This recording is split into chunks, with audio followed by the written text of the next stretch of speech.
आज हम देखने वाले हैं कि सी प्लस प्लस में एरेज क्या होता है। सी प्लस प्लस में एरेज जो है उसे कुछ इस तरह से डिफाइन किया जाता है, जैसे अब जो मैंने एक डेफिनेशन लिखा है यहाँ पर आप देख सकते हैं। यहाँ पे लिखा है कि एरेज जो है is a collection of identical data objects. ठीक है, तो सबसे पहले यहाँ पर एरेज को क्या कहा गया है, एरेज जो है वो क्या है, वो एक कलेक्शन है। ठीक है, अब कलेक्शन का क्या मतलब होता है, कलेक्शन का मतलब होता है कि मैं एक से ज़्यादा चीज़ें होना, उसे हम कहते हैं कलेक्शन।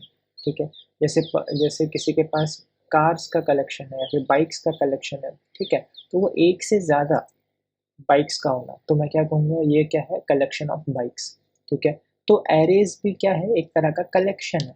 तो कलेक्शन है, लेकिन किसका किसका कलेक्शन है, ये collection of identical data objects. ठीक है, आइडेंटिकल, यहाँ पर ये वर्ड इंपॉर्टेंट है, आइडेंटिकल डेटा ऑब्जेक्ट्स। ठीक है, आइडेंटिकल डेटा ऑब्जेक्ट्स क्या मतलब होता है, या इसका मतलब ये होता है कि मान लो हम जैसे कोई एक वेरिएबल बनाते हैं सी प्लस प्लस में। ठीक है, जैसे मान लीजिए मैंने यहाँ पर एक नॉर्मली एक वेरिएबल बनाया, int a is equal to 10। ठीक है, इस तरह से मैं एक सी प्लस प्लस में एक वेरिएबल बनाता हूँ, int a is equal to 10 ऐसे लिख के। तो जब हम ये वेरिएबल बनाते हैं तो क्या होता है कि हमारे मेमोरी में, ये मेरा मेमोरी है, मान लीजिए ये क्या है, ये मेरा मेमोरी है। हमारे मेमोरी में हमें एक छोटी सी जगह मिल जाती है। ठीक है, और इस ब्लॉक, मेमोरी ब्लॉक को मैंने कहा ए, और यहाँ पर मैंने मेरा वैल्यू स्टोर कर दिया 10 ऐसे। ठीक है, तो ये कोई कलेक्शन नहीं है, ये क्या है, ये एक इंडिविजुअल है, ये एक इंडिविजुअल वैल्यू है, एक सिंगल वैल्यू है, ए इज इक्वल टू 10।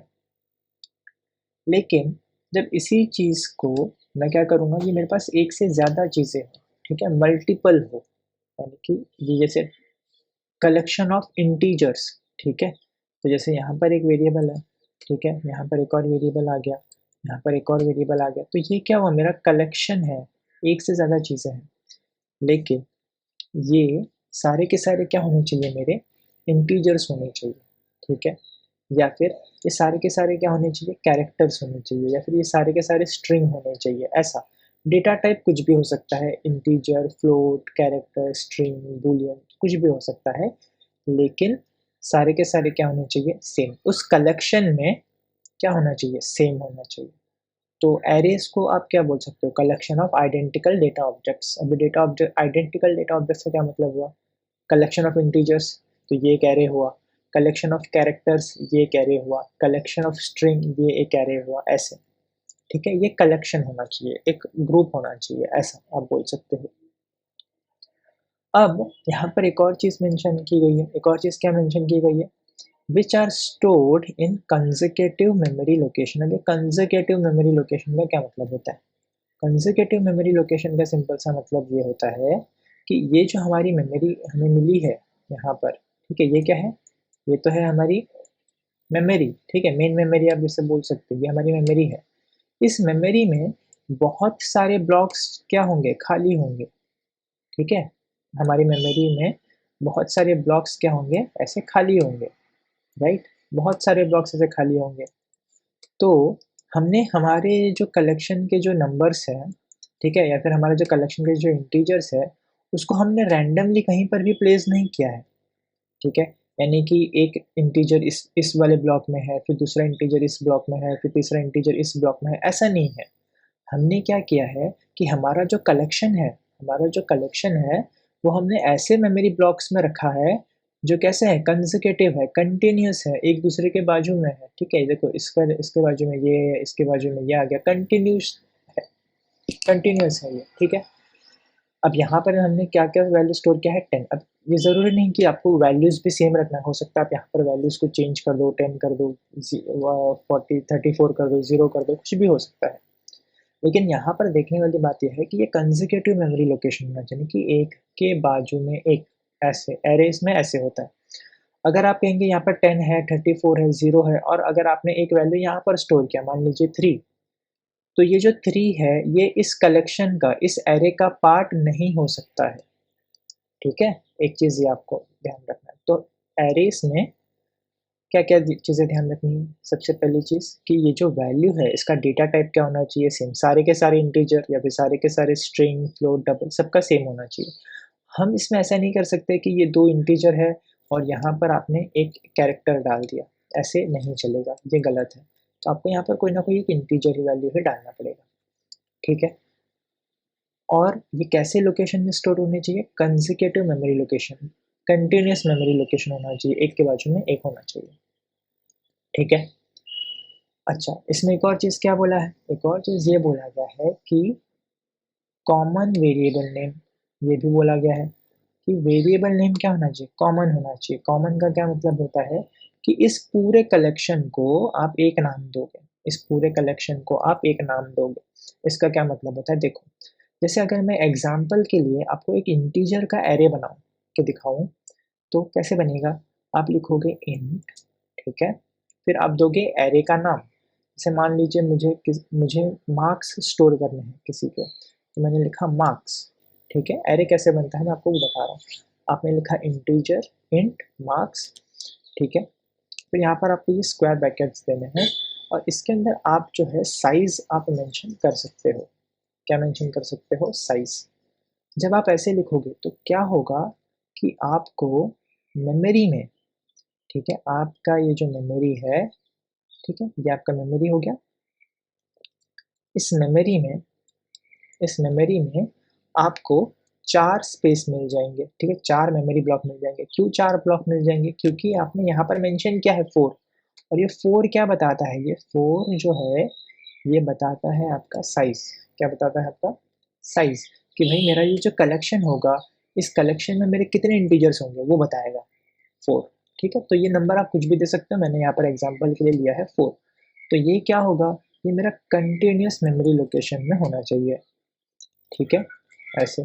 तो मुझे 4 मेमोरी ब्लॉक्स जो है ऐसे मिल जाएँगे, 4, ओके? ये एक चीज़। अच्छा, आपने इसका नाम क्या रखा है? ये जो आपने रखा है मार्क्स, ये मार्क्स क्या बता रहा है?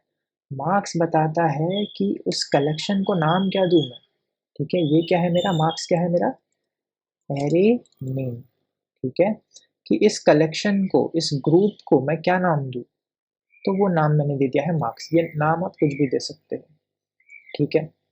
फिर फिर बचा है क्या? इंट। ये इंट क्या बताता है? इंट बताता है मेरा क्या? Data type. इंट क्या बताता है? डेटा टाइप बताता है, इंटीजर। देखो, ये क्या कह रहा है? ये कह रहा है कि उस कलेक्शन में जो भी वैल्यूज़ आप स्टोर करोगे, वो किस टाइप का होगा? तो वो हमारे एग्ज़ाम्पल में किस टाइप का है?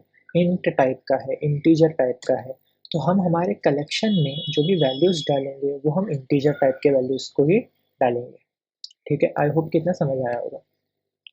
अब यहाँ पर एक और चीज़ ध्यान देना है कि ये जो हमारा कलेक्शन बना है, ये जो हमारा एरे बना है, ठीक है? इसके अंदर हमने कितने ब्लॉक्स बोले हैं, उसका साइज़ क्या होना चाहिए? 4, तो हमें 4 ब्लॉक्स मिल गए।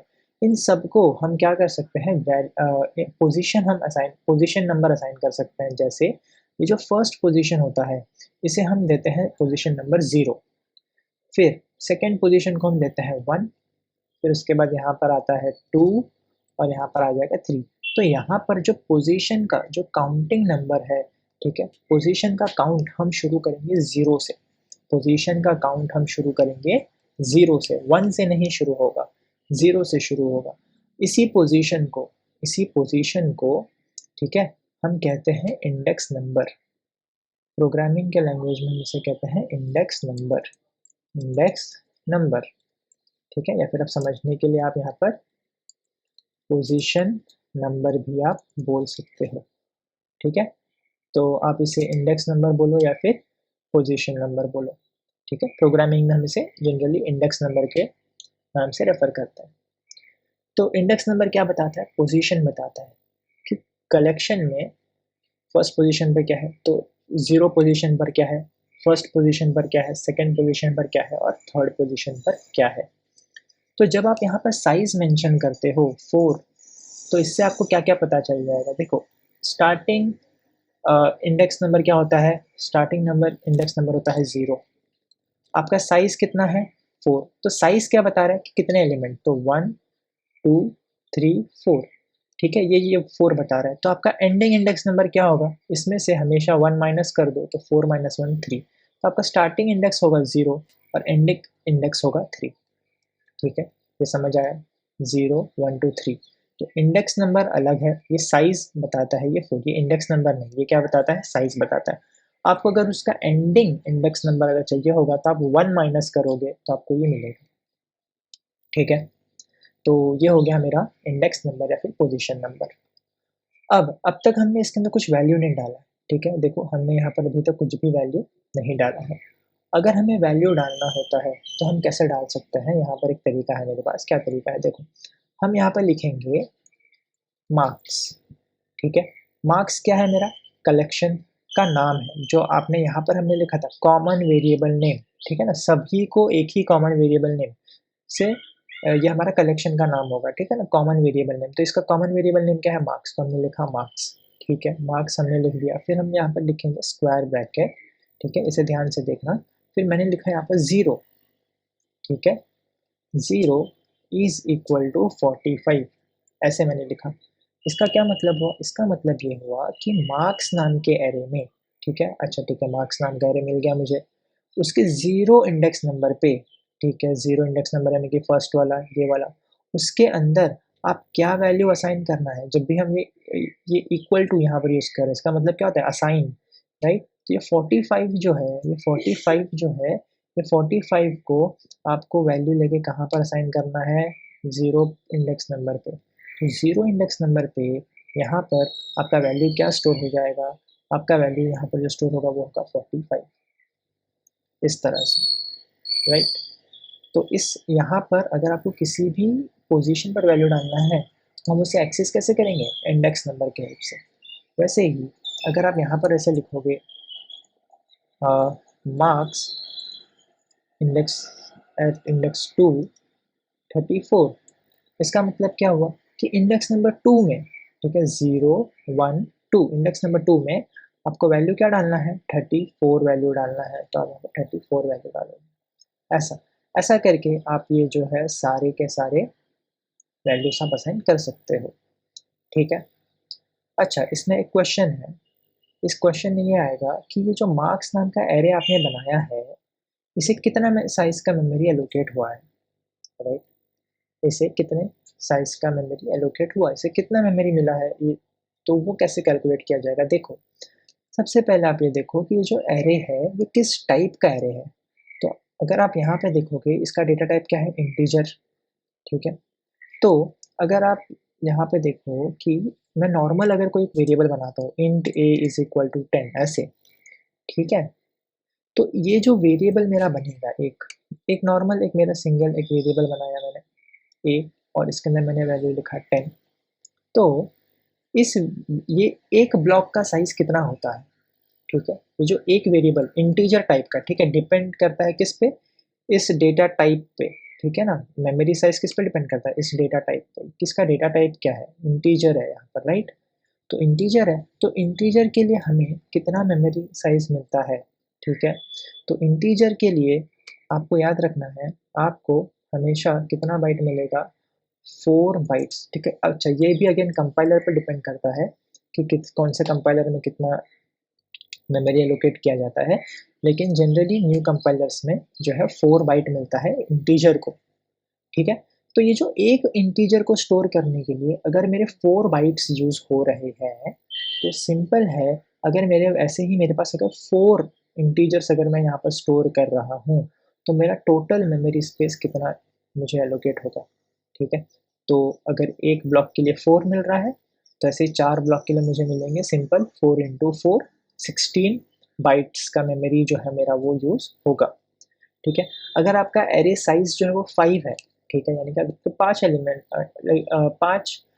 एलिमेंट्स हैं आपके एरे में और वो भी इंटीजर टाइप के, तो सिंपल सा उसको अगर हम कैलकुलेट करेंगे तो 5 multiply by 4 is equal to 20 bytes के मिलेंगे। हमारे इसमें 4 एलिमेंट्स हैं और 4 बाइट्स ही मिलता है, तो हमारे इसमें 4 4 जा कितना 16 बाइट्स का मेमोरी हमें मिलेगा। ठीक है, सो आई होप कि ये एक्सप्लेनेशन आपको समझ आया होगा। कि एरेस क्या होता है, एरेस में हम वैल्यूज़ कैसे असाइन करते हैं। अब इसका छोटा सा एक प्रोग्राम करके मैं आपको दिखाता हूँ। देखो यहाँ पर मैंने लिखा है एक फ़ाइल बना लिया है arrays.cpp नाम से। यहाँ पर मैं सिंपल मेरे C++ का एक टेम्पलेट मैंने ऐड कर दिया। अब मैं यहाँ पर बनाऊँगा एक एरे। तो जैसे यहाँ पर मैंने एक एरे डिक्लेयर किया था int marks4, वैसे ही सेम मैं यहाँ पर भी कर लूँगा int, ठीक है, int, फिर यहाँ पर मैं मेरे एरे का नाम दे दिया मैंने, और यहाँ पर मैंने लिख दिया 4, सिंपल int marks4, ऐसे मैंने इसको लिख दिया। 4 क्या बता रहा है, 4 बता रहा है साइज, मार्क्स क्या है मेरे एरे का नाम, इंट क्या बता रहा है टाइप, कि इन चारों ये जो चार मेरे एलिमेंट्स होंगे वो किस तरह के होंगे, इंटीजर टाइप के होंगे, ठीक है। तो सबसे पहली चीज़ मैं क्या करता हूँ, मैं साइज इसका कैलकुलेट करके देखता हूँ। तो मैंने लिखा सी आउट, किसी भी वेरिएबल का साइज अगर आपको जानना हो तो हम यहाँ पर साइज ऑफ ऑपरेटर यूज़ कर सकते हैं, ठीक है, साइज ऑफ मार्क्स, ठीक है, कि भाई मार्क्स के लिए कितना साइज एलोकेट हुआ है ये हमें बताया जाए, ठीक है।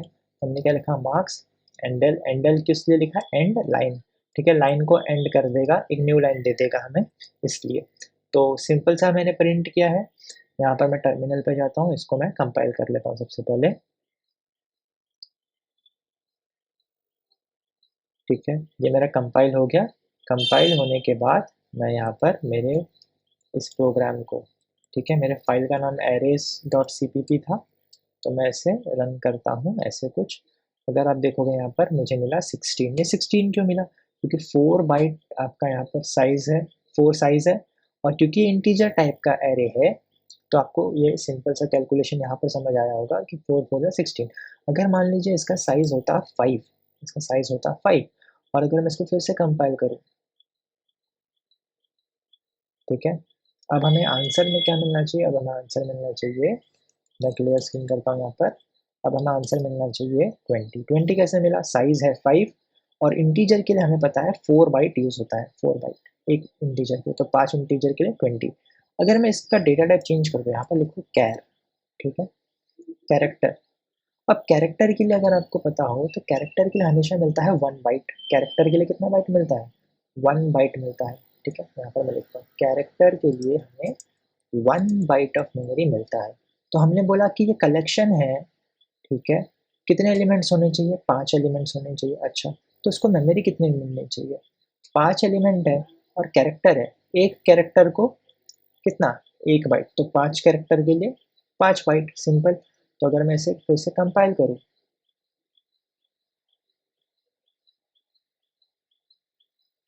ठीक है, देखिए मैंने इसे कंपाइल किया, इसे फिर से रन करता हूँ, यहाँ पर मुझे कितना मिला, 5 मिला। तो डिपेंड करता है आपका डेटा टाइप, कि डेटा टाइप आपका क्या है।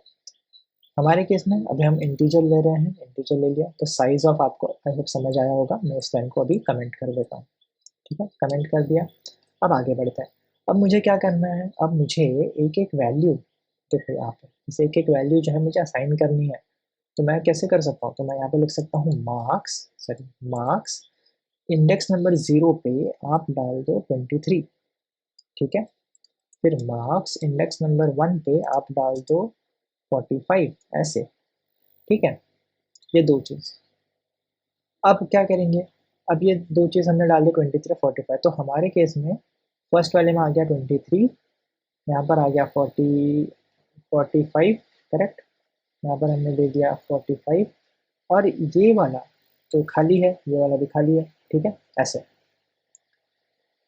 हो गया 0 पोजीशन और फर्स्ट पोजीशन पर। अब मैं प्रिंट करता हूँ, देखो मैंने किया सी आउट, अगर हम सिर्फ मार्क्स को प्रिंट कर दे तो क्या होगा, ऐसे ही ज़रा देखते हैं कि मार्क्स, जैसे अगर मेरा, देखिए जैसे यहाँ पर ये int a is equal to 10, अब अगर मैं यहाँ पे लिख दूँ सी आउट ए, तो इसका वैल्यू तो 10 आएगा, करेक्ट, ये तो हमें पता है कि इसका वैल्यू तो 10 आएगा, क्योंकि ए है और ए का वैल्यू क्या है 10।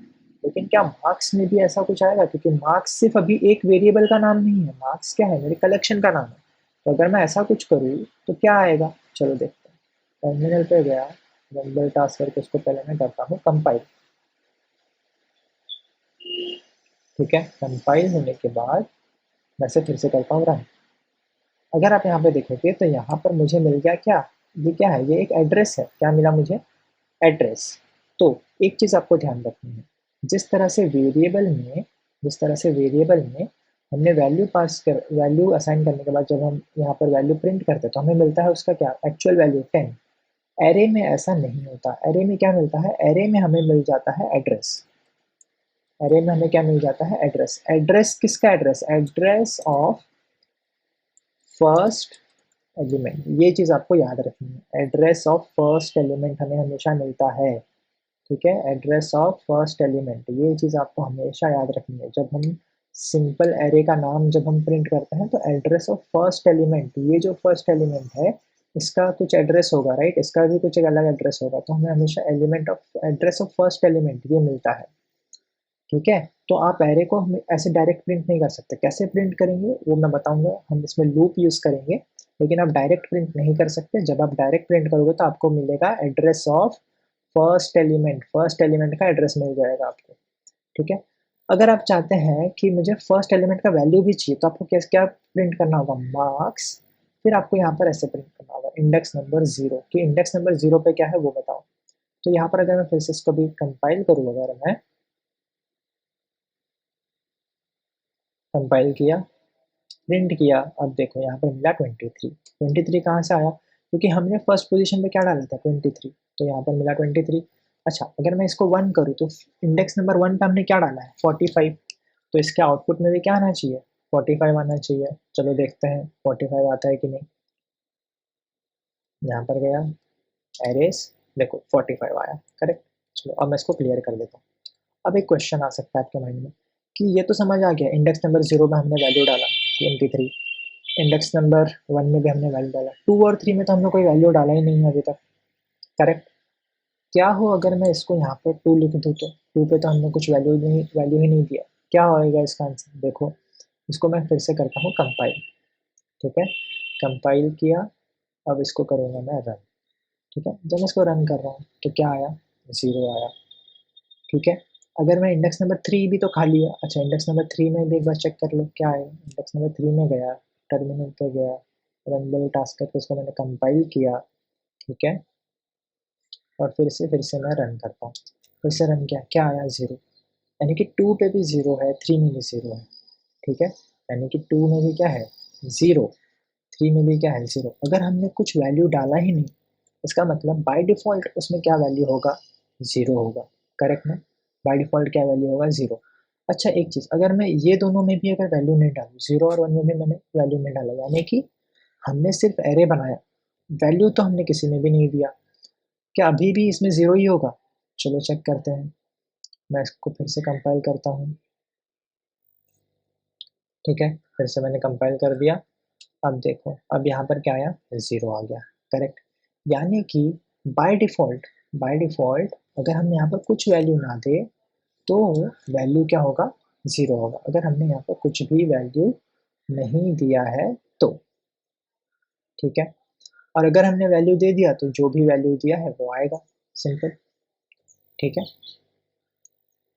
तो आई होप कि ये समझ आया होगा कि हम यहाँ पर कैसे वैल्यूज़ यहाँ पे दे सकते हैं। वैसे हम आगे जाके और भी वैल्यूज़ दे सकते हैं, मार्क्स 2 इज़ इक्वल टू जो भी हमें वैल्यूज़ यहाँ पे देना है। ठीक है ना, 6 दे दिया यहाँ पर, मैंने यहाँ पे दे दिया मार्क्स 3 इज़ इक्वल टू 20, ऐसे ऐसे करके हमने ये मेरे 4 वैल्यूज़ थे, 5, राइट, तो मुझे यहाँ पर 5 वैल्यूज़, 4, चलो इसको मैं कर देता हूँ 4। ठीक है, ये 4 कलेक्शन हमने बनाया, 4 को हमने वैल्यू दे दिया ऐसे।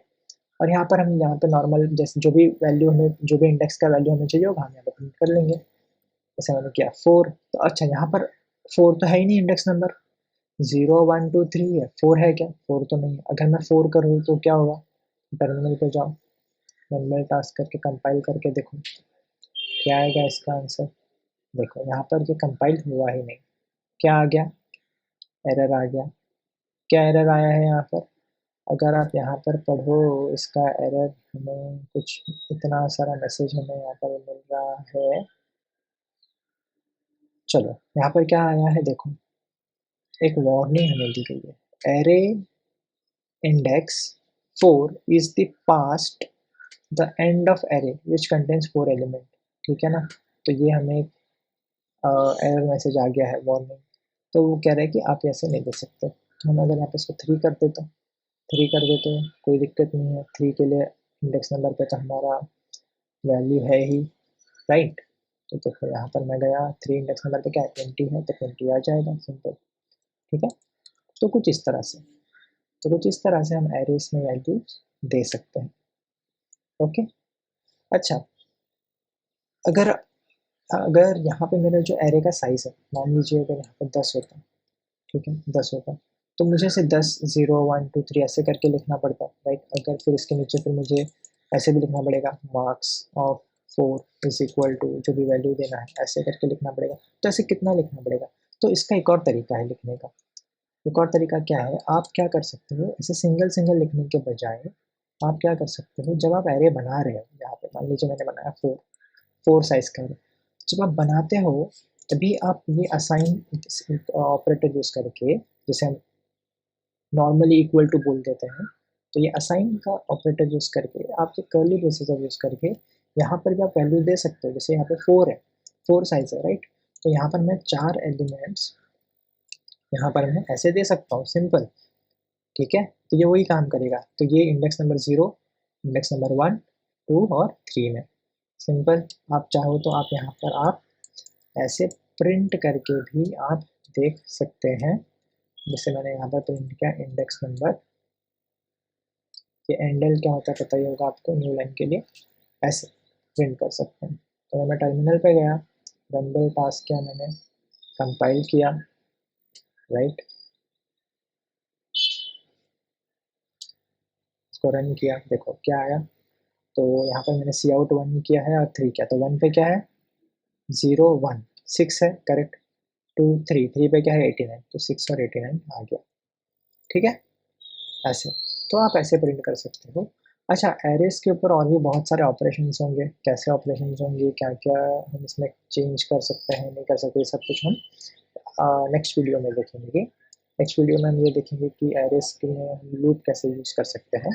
ये वीडियो में हमने देखा कि एरे के बेसिक कंसेप्ट क्या होते हैं, एरे कैसे बनाया जाता है, एरे में डिफ़ॉल्ट वैल्यू क्या होता है, और ये इस डेफिनेशन को हमने समझा। आई होप कि एरे आपको समझ आया होगा। मिलते हैं नेक्स्ट वीडियो में।